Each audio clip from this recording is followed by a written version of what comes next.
Hello, everyone, and welcome to Performance Anxiety's 24th online reading event. My name is Tom Snarsky, and I'm so excited to be hosting this mesmerizing group of readers tonight. In case you haven't listened in before, Performance Anxiety is an online reading series hosted via Skype, usually on the third Thursday of every month at 9 p.m. Eastern, 8 p.m. Central, although we have some scheduling surprises in the coming months. At each of our events, we normally feature as many as 10 readers who each have around 5 minutes, tonight it'll fortunately for us be a little bit longer than that, to share a selection of their writing with us. And having all these slots every single month means we're always looking for folks who'd be interested in reading. So if you are or know a poet or writer who'd be interested in performing their work at a future event, please feel free to get in touch with us. We have a Twitter account, which is at Performance Anxiety, which is Performance ANXT, or you can DM the co-organizers directly. I'm Tom Snarsky at TOMSNARSKY on Twitter and Instagram, or you can email me at tomsnarsky, that same spelling, at gmail.com. You can also get in touch with Kristin Garth, our other co-organizer, who I'm also very excited to introduce as our first reader of the evening. So without any further ado, Kristin Garth is a Pushcart and Riesling-nominated sonnet stalker. She's also a Best of the Net 2020 finalist, new addition to the bio as of very recently. Her sonnets have stalked journals like Glass, Yes, 521, Luna Luna, and more. She's the author of 20 books of poetry, including Candy Cigarette Woman Child Noir from the Hedgehog Poetry Press, Flutter Southern Gothic Fever Dream from Twisted Press, and Girlarium from Fomadon Journal. She's the founder of Pink Plastic House, a tiny journal, and co-founder of Performance Anxiety, this very online poetry reading series. Take it away, Kristin. Thanks so much, as always, for being with us this evening. Thank you. I'm going to read first my poem that I was really surprised to be on the Best of the Net finalists this year, because I'm not a person that does like contests or anything like that. And I honestly was just looking at the list to see who else was on there, and I was like, oh, that's my name. That's weird. But anyways, I'm going to read. This is a poem I wrote for Taco Bell Quarterly, which was also very happy because it was their first time having somebody on the Best of the Net, do that. And so they were really great with me because I was writing a book about that's out in the ether right now, hoping to get picked up, that is called The Stakes, and it's about several things, but one of them is Jessica Chambers, who was a girl in Mississippi who was burned alive, and also really maligned in the press for a lot of things about her background that she couldn't really help. And so anyway, I'm going to read this poem that I wrote about her called Addiction. For Jessica Chambers. Forsake repercussions, unawake, baked, pajama pants, relapse naps, means undiscussed Sunday visits to your big brother's grave, where you're months later laid, though still just a teenager, danger addicted, meth, crack, weed, dominant boys enjoy what wet need rides them, reclined, passenger seat, death threats with hammers for your drug dealing greed, placebo Lortabs purchased at Fred's, pharmacy OTC to sell. Day you die, you have sex for Taco Bell. It said, snide, side-eye emojied, by bloggers who may never be this destitute, demeaned, to sell a starving skeleton, 19. And the next poem I'm going to read is a little more lighthearted, but it's about self-love, I guess, and also James Spader. So this was just in the Daily Drunk recently. So I need to learn to love myself the way I love James Spader. Facile fetishization of feathered hair, a patrician pretty in pink physique, transmutes to three-piece tweed suits, wizened stare, equally as debonair, a mystique peaked over time. I have loved him lurking in a high school hall. I have loved him make a secretary crawl. Loved him impotent, reliant on videotapes. Loved the extra flesh, the widened nape that frame eyes, voice, and soul I cannot escape. They are superior and somehow the same as when I first glimpsed him new to fame. A teenage schoolgirl, I learn of pain, his name. Middle age, I moan across a desk the same. And yeah, I just wrote that about aging and how I'm much nicer to aging men than I am to myself. So anyway, the next poem that I wrote is a Twin Peaks poem, and it's going to be in Impossible Task very soon. And it is one about Audrey Horne and Laura Palmer and jealousy over a pony. And but also about just, you know, the problems that we have coming. I have a background with childhood sexual abuse, and just the way that you get attention for the wrong things, but then other people covet that attention. And that's what this poem's about. Your father buys a pony, but not for you. Girls working at counters often daydream. You clutch a tree, printed sweater, finger seams, like lines of rough hands. Desire is a scheme. Men buy bad girls' ponies, muffle their screams. Cream-colored creatures you cannot abide. Only soon-to-be dead girls dare to ride. Two tow-headed manes men spot easily in the dark. Death, a pale horse, awaiting menarche, anarchy. It makes of female lives in puberty, when friends become a father's fantasy. And the next poem I'm going to read is called Atheist Barbie, and it's the name of a book that I just got picked up by Maverick Duck. It's going to come out in the summer, and it's just a lot about atheism. And I live in a small southern town, and that's not a cool thing to be, really.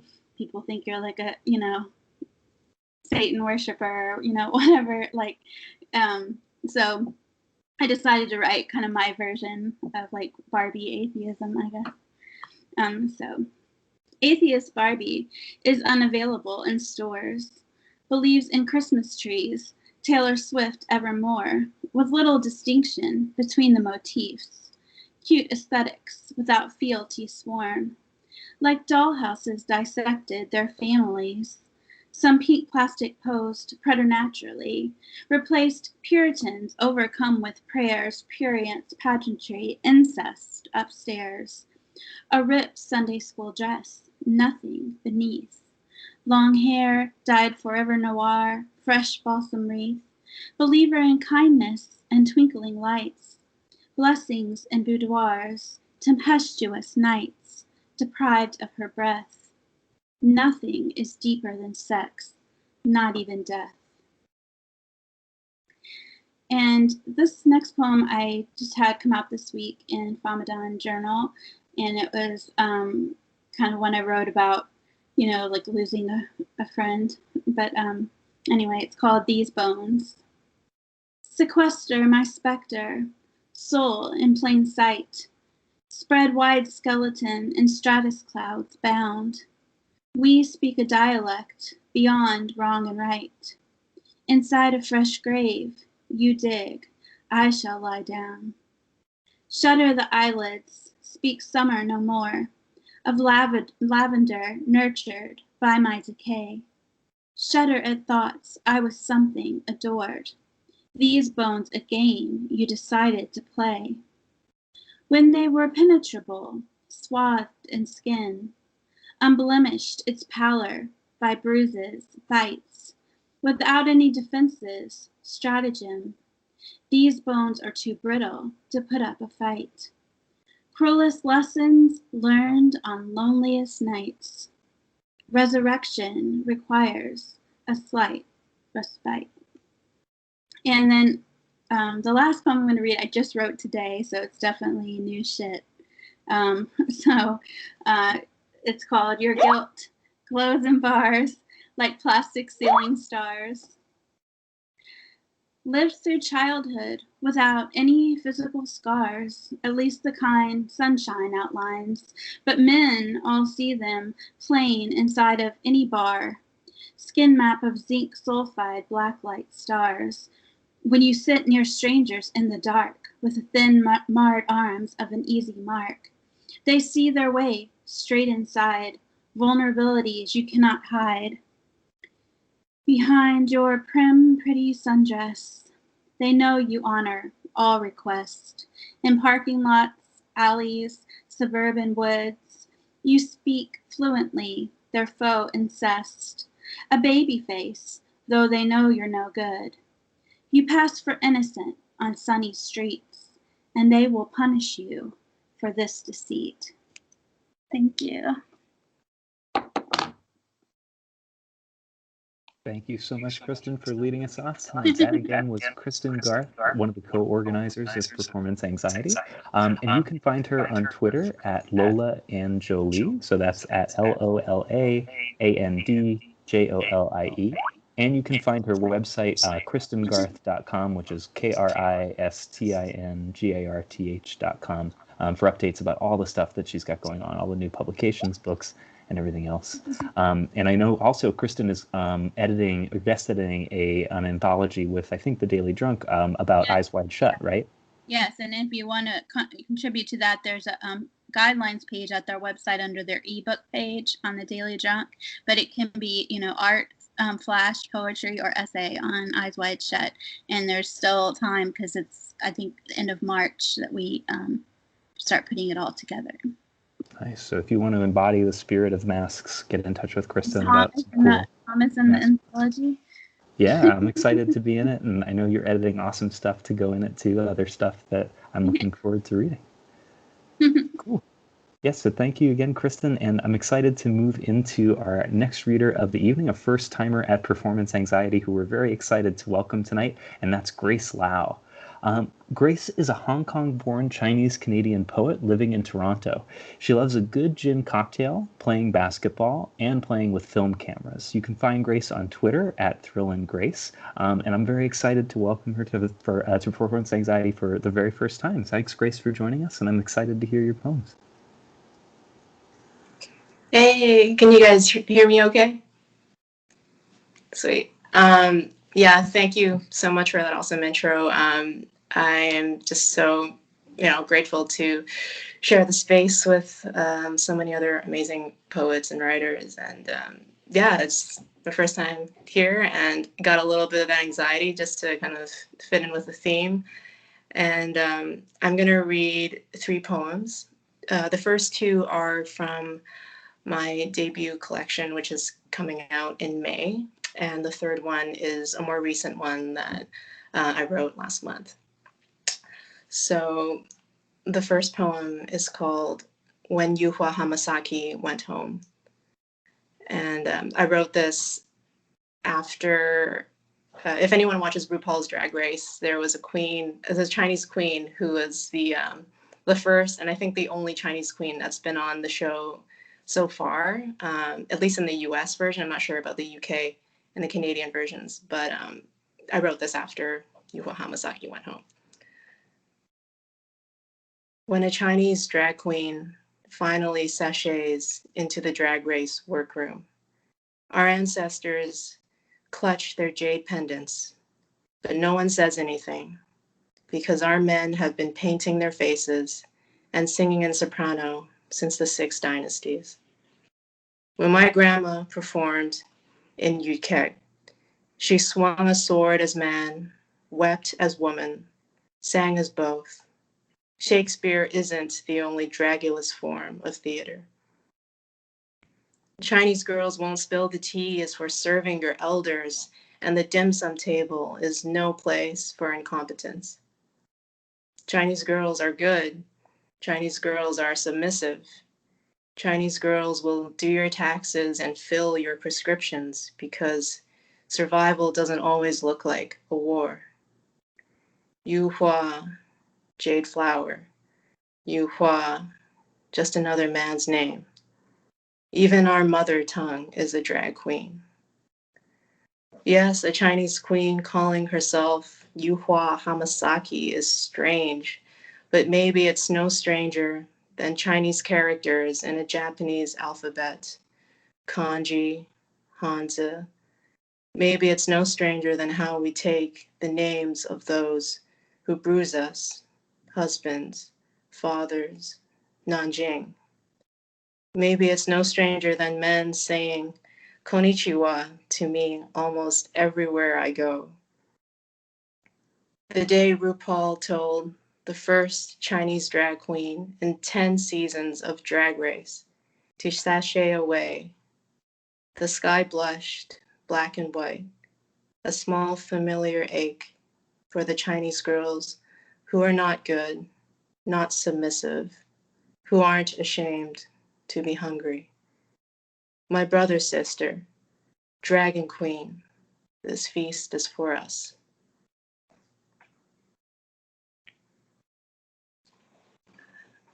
And then this next one, I didn't mean for that to be two like kind of Asian poems in a row, but this one I really liked because in Toronto there is a taiko kind of drumming performance team. It's all women. Their name is Raw. I think that it stands for like Raging Asian Women, but it's amazing. They're not all Japanese, but they are a drumming kind of crew. And I watched one of their performances live for the first time obviously before COVID and everything happened.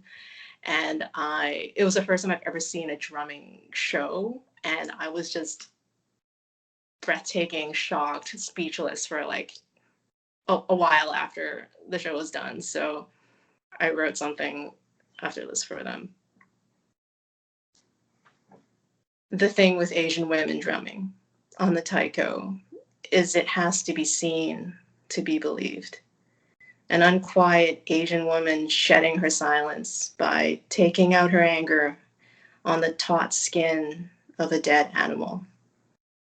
It is as if I am listening to one of women's oldest secrets, how to coax pain into rage and rage into ecstasy, a frantic alchemy. It is as if I am being shaken loose from my own small life, reaching through the tender tendrils of the earth to the mother, of the sister, of the aunt, it is as if I am hearing my own power for the first time on the drum, drum, drum.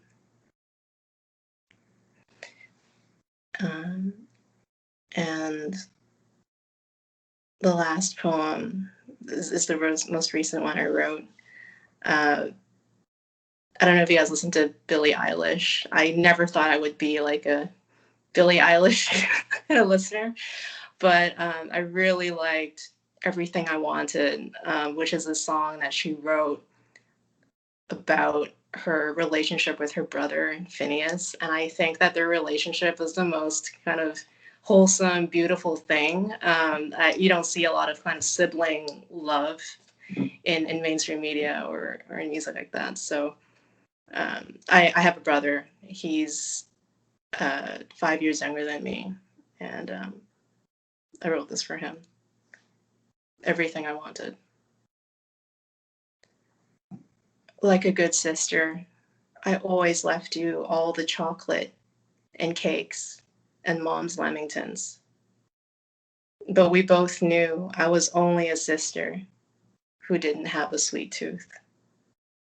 You were my best friend one day out of every week, our day of unrest, when I couldn't bear the singing and the sermons and the smiles. We'd kick rocks around Chinatown instead, trusting no God to visit a ghost town. Even loneliness refused us. We lived in this house of pink carpets, pink walls, pink cheeks, pink palms, our father, the painter. Isn't it beautiful how a bruise unfurls into violets like a sunset blush? In Chinese, Ming is to understand, a clarity. The word is made of day and night. I wonder if Dad meant to name us Ming Wei and Ming Yan, as if he knew we wouldn't share much else. But even now, We still share the light of both sun and moon, and that is something close to understanding. Thank you. That's it. Wow, Grace, thank you so much for those poems. That was beautiful, and that was Grace Lau, who just shared some amazing work with us. Grace can be found on Twitter at ThrillandGrace, which is ThriLlandGrace. And please consider checking out Grace's debut collection coming out May 1st called The Language We Were Never Taught to Speak. That was awesome, Grace. Thank you so much for joining us tonight, and thank you for those poems. Far out. Wow. Yeah. So I'm like, I always recover after, every set. I'm like, all right, now I have to get my shit together and alt tab and things. But I'm very excited to introduce as our next reader of the evening, another newcomer to performance anxiety, who I'm also very excited to hear poems from live for the first time, and that's Danielle P. Williams. Danielle P. Williams is a Pushcart-nominated poet, essayist, and spoken word artist from Columbia, South Carolina, and an MFA candidate at George Mason University. I'm going to be really close to George Mason next year. I'm moving to Bluemont, Virginia, so that's really exciting to read. She strives to give voice to unrepresented cultures, expanding on the narratives and experience of her Black and Chamorro cultures. When she's not writing poems, she's recording them over music she makes with her friends in her bedroom studio in Alexandria, Virginia. Danielle, thank you so much for being with us tonight. Thanks for repping GMU. Thank you so much for having me. So excited to read with all the fellow poets. This first poem I'm going to read is called Black Music. I feel music all over my body, like hives or hiccups, like Jesus, two parted hands waiting to be met by the downbeat. I'm all double claps and church stomp. Holy Ghost and hallelujah, I feel it, and my feet go off. And the church aunties in the back, they shouting, let the spirit take you, child, and I'm took. My body is the good book, it's hymnal, it's sacrifice. Let the spirit take you, child. And I remember reading something about a resurrection, and ain't God good? I've gotten good at going to church now, and I feel it when I'm singing and dancing in them pews. But someone tell me, what becomes of my body when the music stops? Let the spirit take you, child. And this ain't the first time I've been taken without being ready to go, as if God doesn't already know. The next poem I'm going to read, I'm just going to give a little creative, like a content warning. There's violence in it. When people tell me that dancing hula makes you exotic, people tell me dancing hula makes you exotic. They don't know what it means when my nana points her palms purposefully and sharp. They've never felt real blades, seen a father, his body collapsed, hips hidden, machete on the slant of his neck, of his crinkled over neck. When my nana dances, she's praying. She's dancing the story of her father, not yet beheaded. Amen. Thank you, God. Ayaday, as her hands guide her eyes to the sky. The sky is all he saw before his forehead hit the cold, wet dirt. Then those boots, the Japanese soldiers, the sky of Guahan, native land. Her feet moving ever so slightly, her chin down, staring at the ground. Instead of cutting my great Tata's head off, the soldiers pulled out their dicks and pissed on his weeping face. Mace. That's the word in Chamorro my nana never learned, though she translated it in her sad hula. The image of her father, dead in more ways than one, her mother and brothers and sisters kneeling down behind him, praying to God, waiting for his execution. Ayaday, God, ayaday, my God, ayaday. What you don't know is that hula is trauma expressed through the body, a dance to relive, to outlive, to set free, to cry, and live many lives not your own, and you can't not dance, and you can't not remember what haunts you.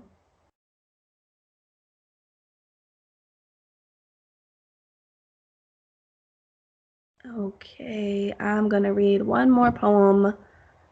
And it's called Two Sonnets for Mothers. Any foreign mother knows America has its own fees. So do we, the children, the slow erasure, the vessels crossing many seas, these high tides strong like rush hour highways to nowhere. Which way is America? How long till water becomes dirt? Till the journey brings us to safety, safely. We've been promised lives, land. There is a trigger fish stretched over Saipan. Trace the points along its body. Let the rising and setting stars become a guide. Find whatever it is that serves you. In America, being a color, not white, is like serving time. Chain bolted to feet bolted to ground, the ash of dust collecting at your ankles. The sound of the waves so close, so close. How long till dirt becomes grave? Any foreign mother will point you to the wall closest to the door, motion for you to take off your shoes in her home. My own mother is a complicated woman. For most of our lives, we have been foreign to one another, watching afar, biding, waiting for a place to call our own. We live on the surface, drown with our backs turned. Who knows what we yearn? I don't know her well. She doesn't know me. I am a rogue wave, my own way. I am destruction. Sometimes I am saving lives, my own way, riding away from chaos, from the blood that bonds us. Sometimes I am afraid to ask what haunts you. Sometimes I'm afraid that you won't bring yourself to show me you. At my home, there is a mat at the door for shoes. Thank you. Thank you so much, Danielle. That was spectacular. What a way to end. And that again was Danielle P. Williams, who you can find on Twitter at DPW Poetry, DPWPoetry, and on Instagram at Danielle P. Williams, DaniellePWilliams. Danielle is also the poetry editor at So to Speak Journal, and they are open for submission. So please consider sending your work to So to Speak so that Danielle can read it. That was absolutely marvelous, Danielle. Thank you so much again for being with us tonight.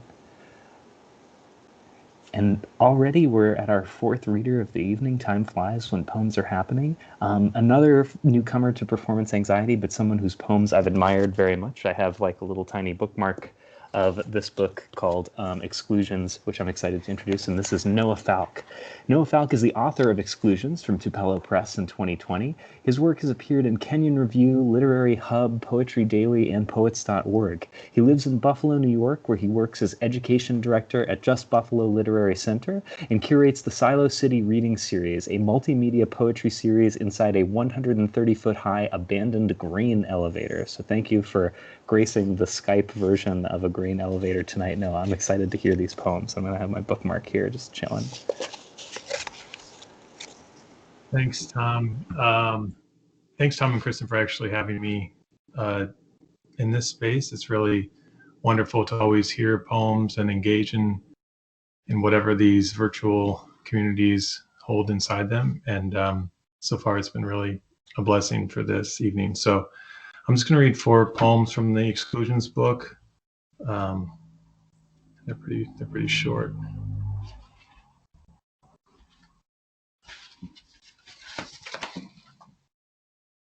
Poem Excluding Future. Now the snow is black, and we feel dirty in its presence. Cigarette butts blow across the wet pavement, like children leaving school during a bomb threat. There's a good chance we have no chance, is what your thoughts are during your daily commute to the office. Roads break apart as variations of sadness. And now the sky is all truffles and shoe polish. It rehearses the end over a cemetery full of children trapped in moonlight.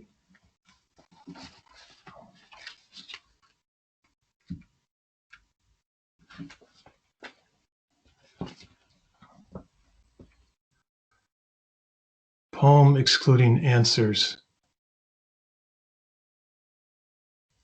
Someone spends her entire life dreaming of how it will end. It makes her sad. We sail a small boat within her heart and discover another heart, though it looks more like a moon lit from within by a single exploding bottle rocket.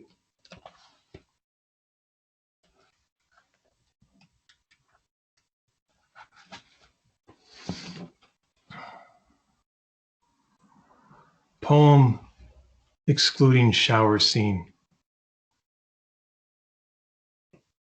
The entire world is room temperature. Sunlight bleeds over the city, and the mall walkers gather to form a sort of nervous system, or fatigue performance, we say. Consumers storm the sale racks. It sounds more and more like music through pregnant skin. And today, every child is born into whatever space is available. We wait for snowfall, maybe learn another language, a language built around the idea of far, far away. And I'll read one more, and thank you all for reading poems, for writing poems, for listening to poems. Poem excluding vandalism. The hills fill with hip hop, and the last tree blooms through the prologue. At your wedding, at your funeral, we say the same thing over and over forever. All the honest children later become strangers. The locals drink until they are invisible. And as if by habit, sadness arrives. We torture it with a downpour of faith, with kissing noises. Later, we don't know how to look each other in the eyes.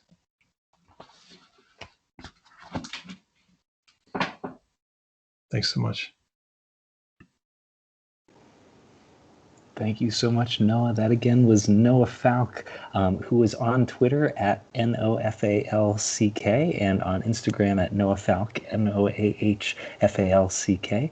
And again, those poems were from Noah's latest book, Exclusions, released in August of 2020 by Tupelo Press. It was recently longlisted for the Believer Book Award for Poetry, deservedly so. I'm not always lucky enough to get to read poems in book form before I hear them on Performance Anxiety, and I was so excited to get to hear those poems tonight. Noah, thank you again for sharing them with us. And it feels like a certain particular brand of cruelty to already be in the back half of our reading order for tonight. But incredible readers still in store for you. And one person who I'm very excited to introduce as our next reader is Jonce Marshall Palmer. And Jonce is a writer, teacher, and organizer living in Tallahassee, Florida. Their chapbook, Searching for Smoke Rings, is now available from Ghost City Press. They've been told it's pretty neat. Some of their favorite homes in which their poems reside include Prolit, Sporazine, and Paint Bucket. If you want to read their poems, you can read pretty much all of them ever published at jmpalmer.carrd.co. Jonce, thank you so much for being here with us. We're excited to hear your poems tonight. Hey everybody, thank you so much for having me. It's been a very long time since I've gone to a poetry reading, so I'm really happy to be here. And thank you guys for sharing such wonderful works that really makes me feel a certain way to be with writers of your stature. So thank you guys so much for having me. I want to read one poem from my chapbook, Searching for Smoke Rings. It's kind of hard to see, but yeah, it's kind of a long, oblong book with oblong poems in it. But I'm going to read the last poem of the book, and it's called Elizabeth Bishop once said, "The art of losing isn't hard to master." Damn straight. It's no coincidence that when I fished the last notebook out of the washing machine for the final time, the first words I revisited were, "I make my way to Publix for some washing machine change." Funny how cycles work. So enough with the scavenger hunt. Sit with the reality that I don't have my shit together right this second. The ink that's been swirled in the wash will spill onto the page. Tomorrow, the spiders above my door frame will keep munching on the same gnats as always, and maybe today I'll thank them for their service. I know who I am, despite the fact that folks love to keep guessing. Exhale, whistling, keeps me wondering, where did the gray go? Thank heaven I've stopped searching for smoke rings. Nowadays I pay heed to the cobweb spread between my ceiling lights like a banner I have no business reading, dragged behind a distant airplane. Now I sleep where the spider food stirs, and I know gratitude is being able to wake up with the question of who the hell am I today on my lips. I'm wearing something between tunic and blouse, so it's not like I worry that my jeans don't match. So when you see me hunched over the washing machine, hair pressed to my neck just at that length between tom girl and sheep's curls, wads of sopping wet paper pulp in my hand, stay staring all you want. I've got another notebook to fill.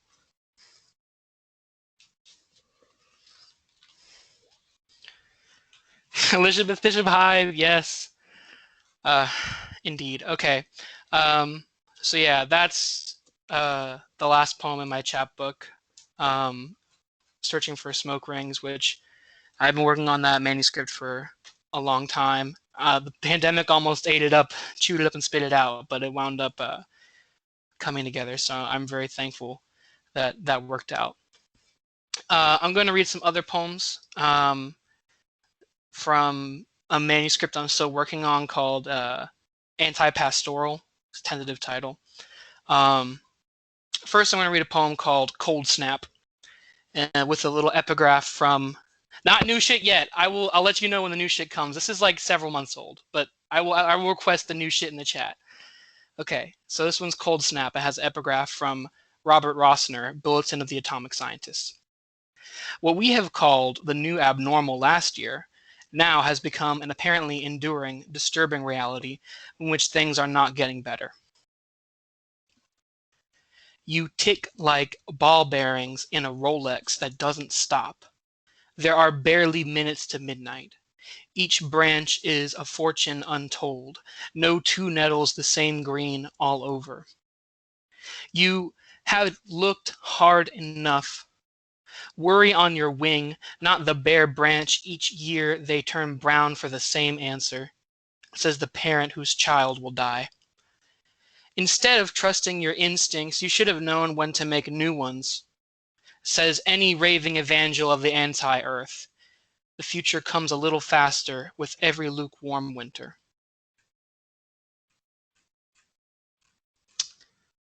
I'm going to read two more. Now, can I get a new shit in the chat for this poem that I wrote a few days ago called Still Life with Not Enough Direct Air Capture. How many hands does it take to lock the door, to cover the red in your face? I see how they stuff you with flax, how your belly bulges with the seed weight, soon vines and lilac-colored flowers. God grain, there goes the guilt, burning the butter out of the pancakes. And so here sit the seeds in their faux pot, brown-black trypophobes hoping the sun petals keep the vomit inside you, or maybe spills.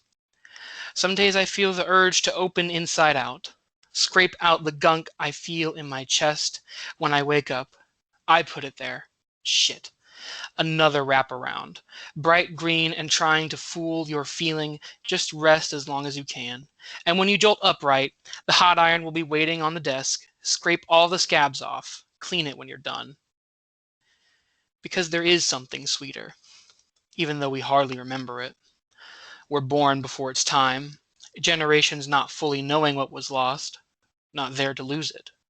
Petals used to turn brown before becoming ground. If I have children, will they tip their heads upward toward the rain, only to be smothered by diamonds?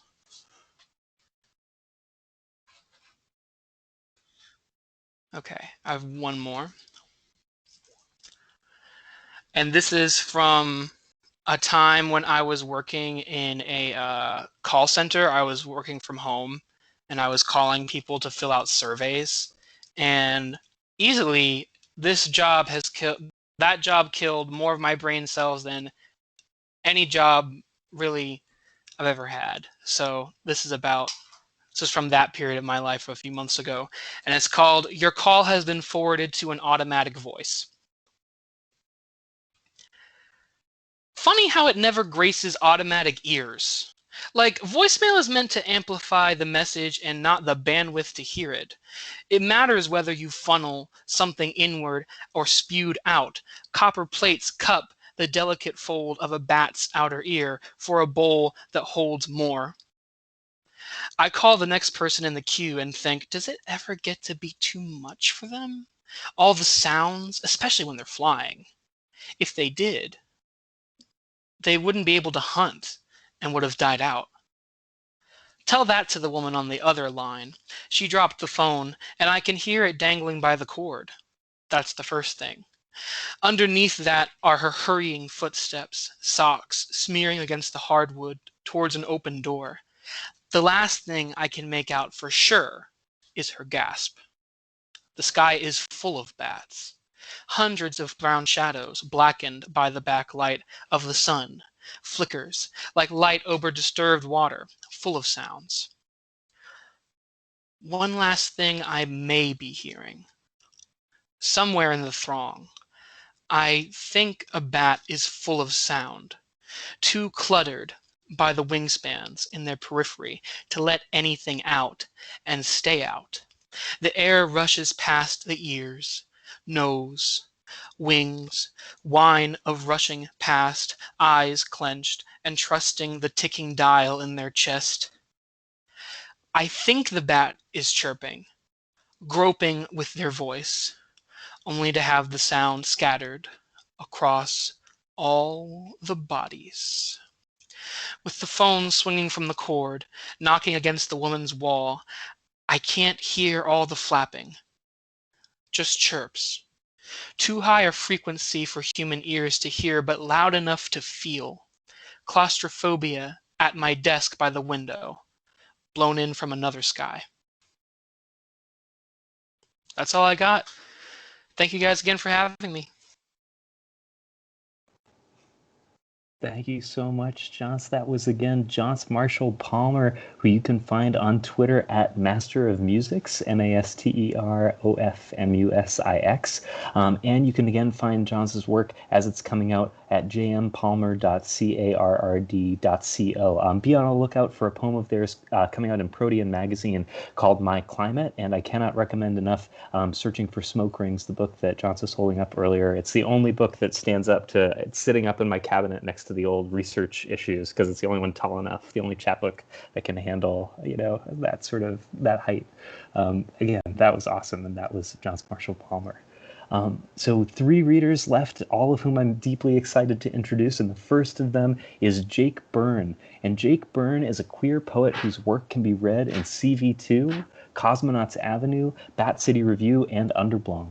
He is a settler who lives in Takaranto on the traditional unceded lands governed by the Dish with One Spoon Covenant. Thank you, Jake, for being with us tonight. I'm really excited to hear what you're going to share, especially in that tracksuit. Me too. Oh yeah, me too, Tom. It's really nice to be here again. This just always has such a lovely atmosphere. It just feels like a party. So I'm happy to be here. I'm just going to be reading one poem called Eerie Honey. I have a bit of a content warning just for alcoholism, general mental illness stuff, and I do drop an F-bomb. But it's kind of long, so I'm just going to go into it. Eerie Honey.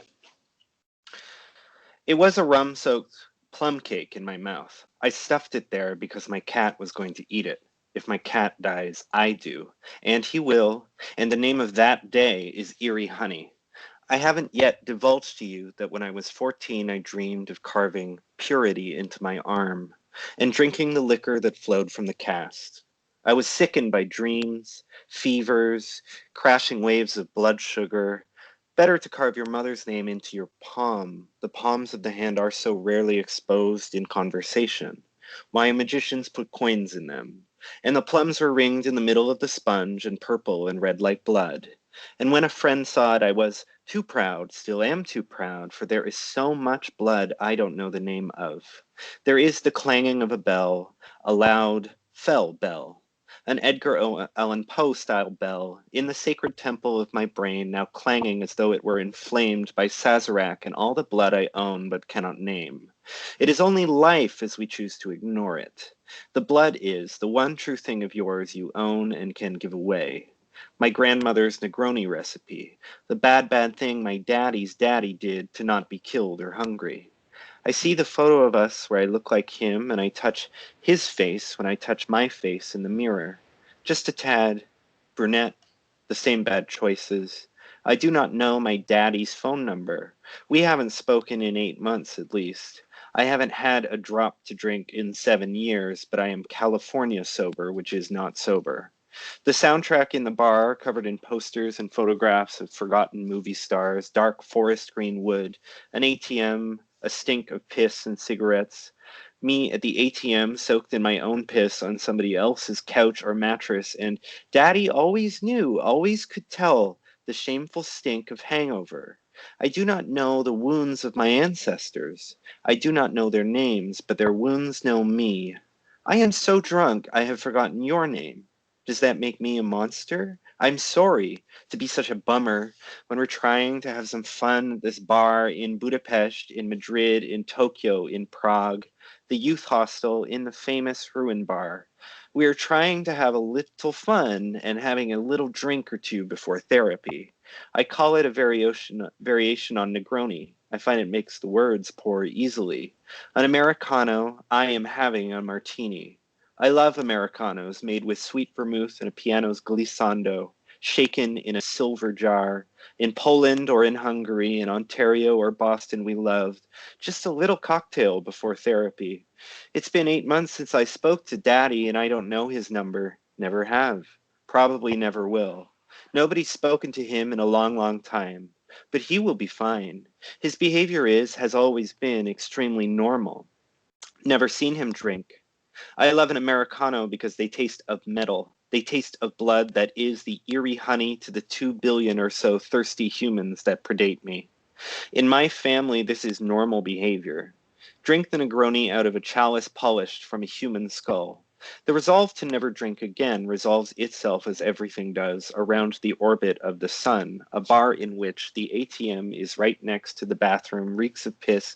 We've all had the most marvelous conversations you could have in the arena of starlight.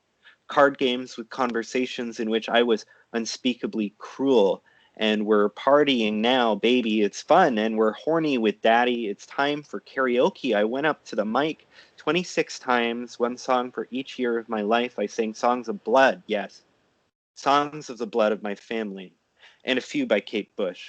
We feel warm and good on the streets of Budapest, reeking of absolute and salmonella, Dylan Thomas level dysentery.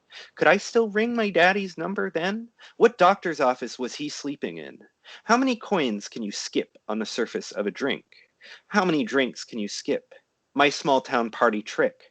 How many tables can this faggot drink you under? We're drinking a cocktail in sunny Madrid and yes, have a real fun party vibe playing games of blood and drinking. And here's one's called Kings. You play a special game of Yahtzee. Then I swim out to the middle of the lake alone and wearing all your clothes. But I'm not alone. My sister is there, my boyfriend too, to gauge how serious this attempt might be. If you roll Yahtzee, I jump off the roof of the youth hostel and I am in fact never alone. You may sharpen that into a knife. I drank or I starved. I had to do a lot of bad things you might not want to. That's a lot of vermouth pouring out the bottle of your arm. It is a special occasion and we've broken out the champagne. The sun has completed another orbit around the Earth. Daddy isn't feeling well. He's wearing his oxygen tank in the sitting room. He won't speak for 6 months or so, and then blood pours from his mouth, like mead does from sparkling honey. I am 7 years old and blow out the birthday cocktail and watch TV. Perhaps you drive through a tree when the hour is 3 a.m. and I am drunk in the sunny Spanish sun, where life is gay and funny. Thank you all.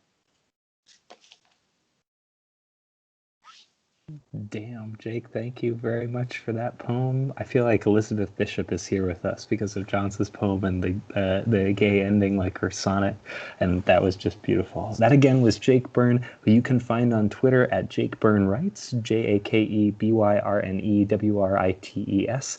And you can find Jake's work at jakebyrnewrite.es, so jakebyrnewrit.es. And I also heard at some point there's some, long Ashbery-inspired poem that's floating around in Jake's ether somewhere, so keep an eye out for that. I hope that's not embarrassing, but it's something some of us are very excited about.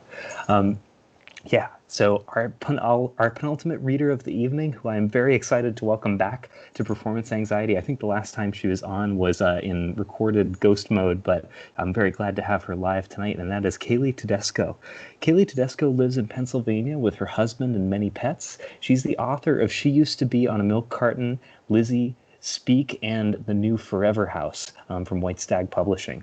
She's a senior editor for Luna Luna magazine, and for more, you can always visit Kailey Tedesco, KaileyTedesco.com. Thanks, Kailey, for being with us tonight. I'm really excited to hear some new poems.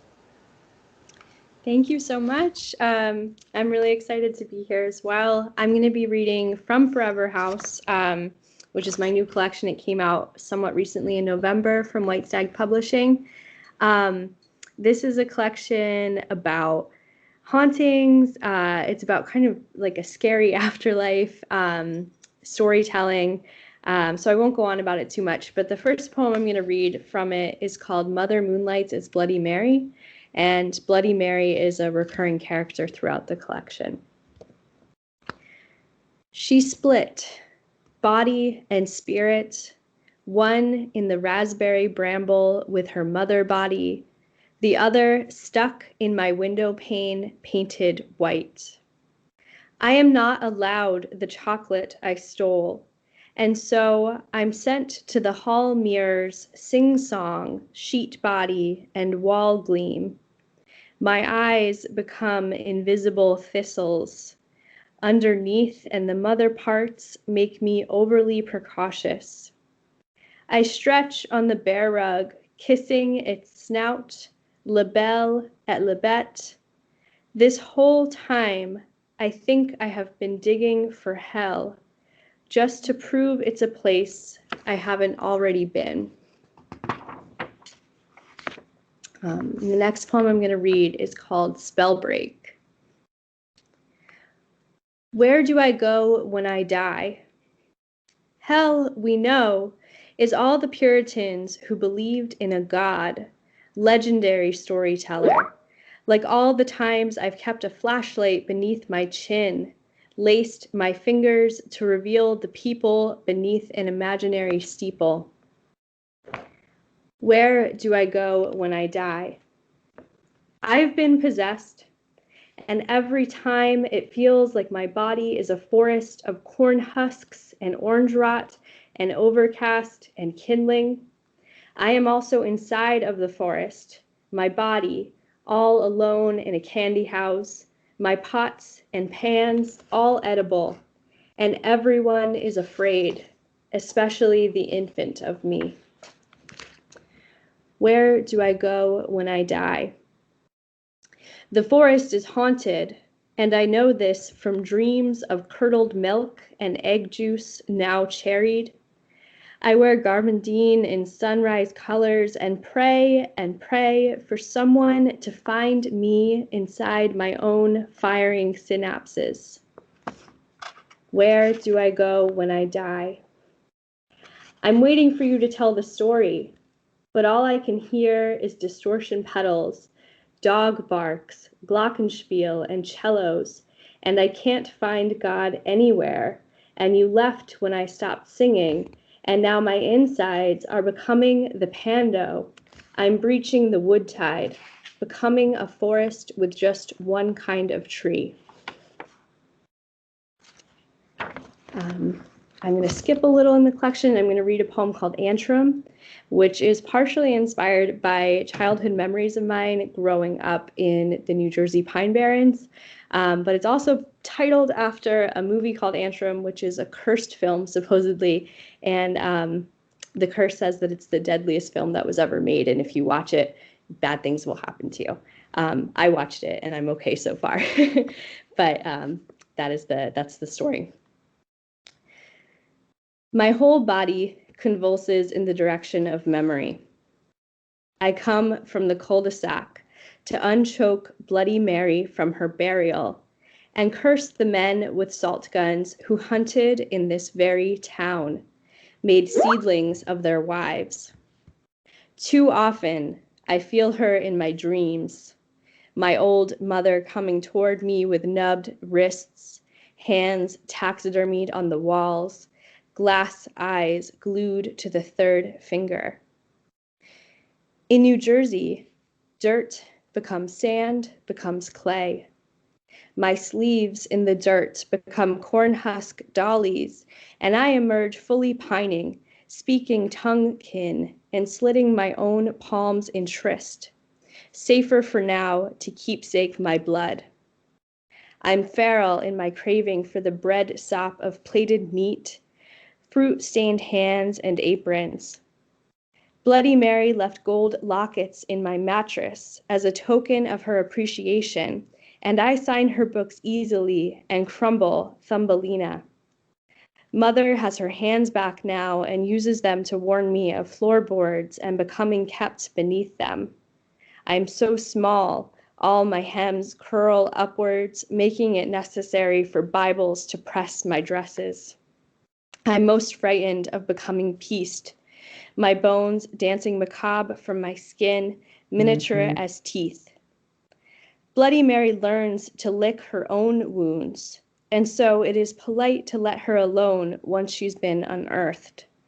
I spend this night cowering in my favorite tree, an ornament in summer.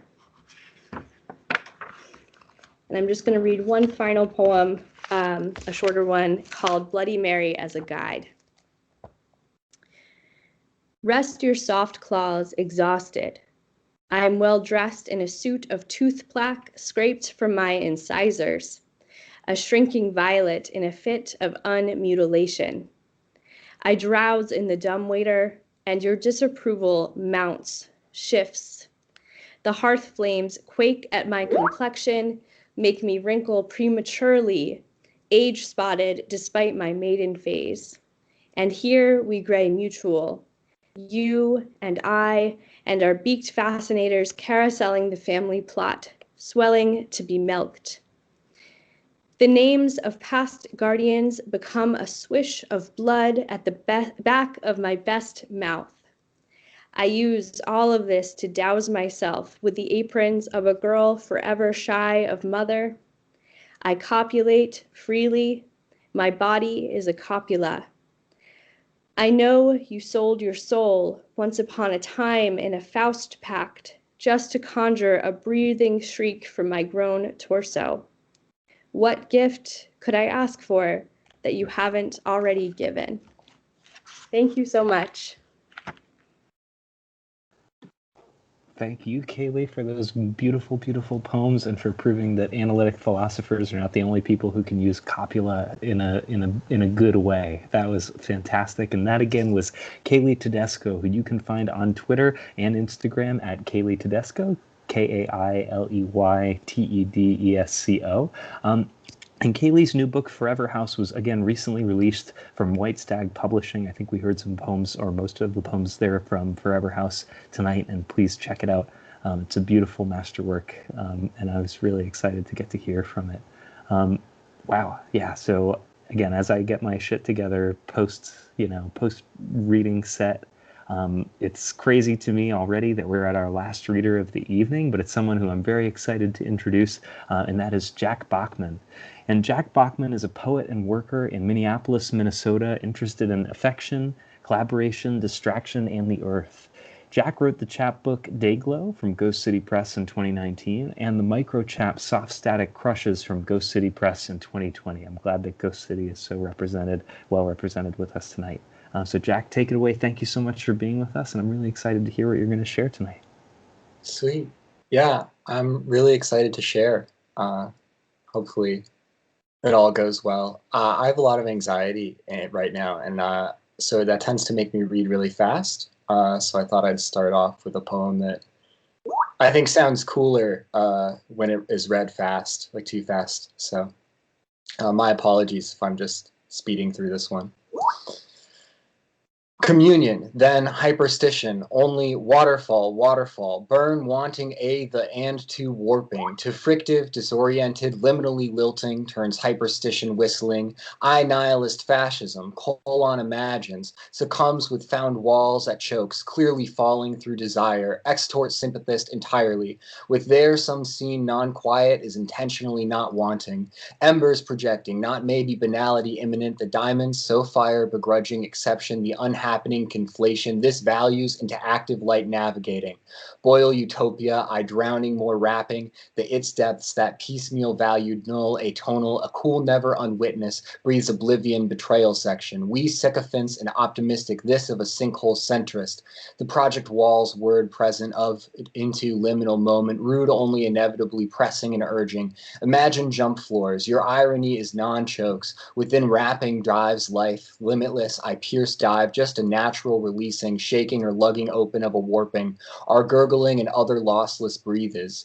It hurtles mind-ridden desire, disorient this lossless breath's conflict. Amount a lilting isn't winds, one swoon, the sublimation, immolation, torrid, downworld where we seizes when interpolating systemic, the dreaming hyperstition, having ashes less not presence, as I, the twist, this, that non-morphic, the A of non-thing, in dark lax perils, waves frequently of brim on wanting, am the diamonds, and crashing, and hurdle swoon noited to feature liminal, the heat steps, downworld oblivion, recognizing non-awaken, dark thrill, inquisitive, trap, pull. So yeah, that's just a poem that I revised 4 times, and then I took the revision and I scrambled all of the revisions with a bot online, and that's what it gave me. So this next one is called Psychomotor Bruxation, and it's all about the rhythm with which I grind my teeth. This is the sound of my jaw shifting, once and then back then, pausing at the contact between canines set at a clenching angle, where tendons draw the bounds down and stretch closer, and closer still resetting their grooves, deeper and deeper into a cavity where there is no marrow to grow back, or reclaim as a former hollow cut, pressed out to clean an impurity, passing out a pebble under a scab which has been covering a simple slip in an early spring melt where the ice is puddling and beginning to separate, filling its own cracks, healing the breaking of a heavy step while the earth was still chilling itself in an attempt to repair the past. Seasons slur together, soil clots the wound.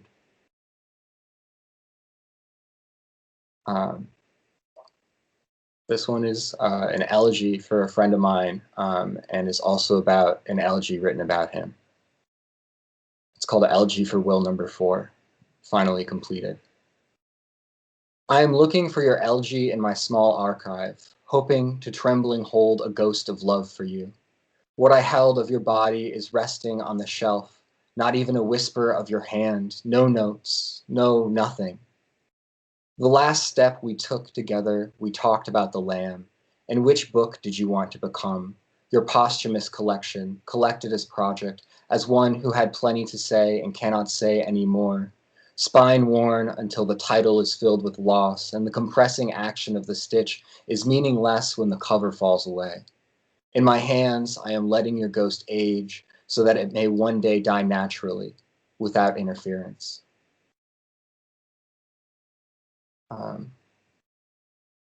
Yeah, and I guess this is the last one I was hoping to share. Hydrate for a sec. 6.5 million years, at any rate. Jammy Dogan egg boiled becoming. The affected body succumbs to heat and hardens. In the numbness of my cut finger, the yolk feels the speckled shell. Did you eat that dirty carrot unpeeled? I trust in the earth and what it wants in me. That spiral you like is coming back in style. Stick your fingers in the cool, damp soil. Yes, blue. No, like a blue, blue like dusk. More sensuality, please. More desire, desiring autumn's hum in the despotic face. I rub dead leaves against my wrist. For you, I am a pained, covetous machine, a great big tree burning from the inside out. Yeah, that's all she wrote.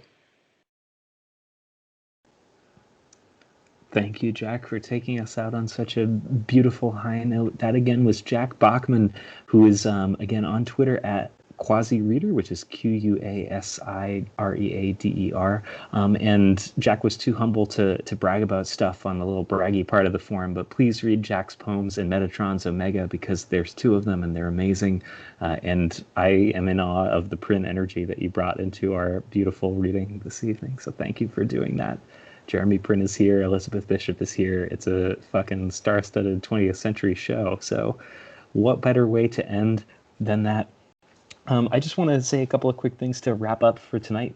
Thank you so much to all of our readers so far for sharing their incredible work with us this evening. Thank you too to our listeners for giving this hour of your lives over to poetry. I hope if you're listening, you might consider dropping us a line at Performance Anxiety on Twitter, which is at PerformanceANXT, or you can email me, tomsnarsky@gmail.com, TOMSNARSKY, if you'd ever like to share your work at a future event. Our next reading is going to be on March 18th at 9 p.m. Eastern, 8 p.m. Central, and there are definitely slots still open, so please do get in touch. The way we usually end Performance Anxiety readings is with one poem by somebody who's not here and with us at the moment, and this is a poet who I admire tremendously, and I was really excited because I think one of Jonce's poems mentioned spiderwebs or cobwebs. So to wrap things up tonight, I'm just going to read a poem. This is from an old issue of Oversound. It's by Kevin Killian, and it's called I Hope You Die Before I Get Old. Well, that's a joke. The people I loved died already, and while living kept me young. I grew old inside, a pocket full of spiderweb, a couple of ounces of it. Speak, historical spore. Write me no letters, only blow away. Figments of dandelion, indicing some ways and means, never whole, never broken. We don't see the same thing, James, but your nipples are like silver stars, your ass a glaze of honey. Bring it, maybe. A whole ham.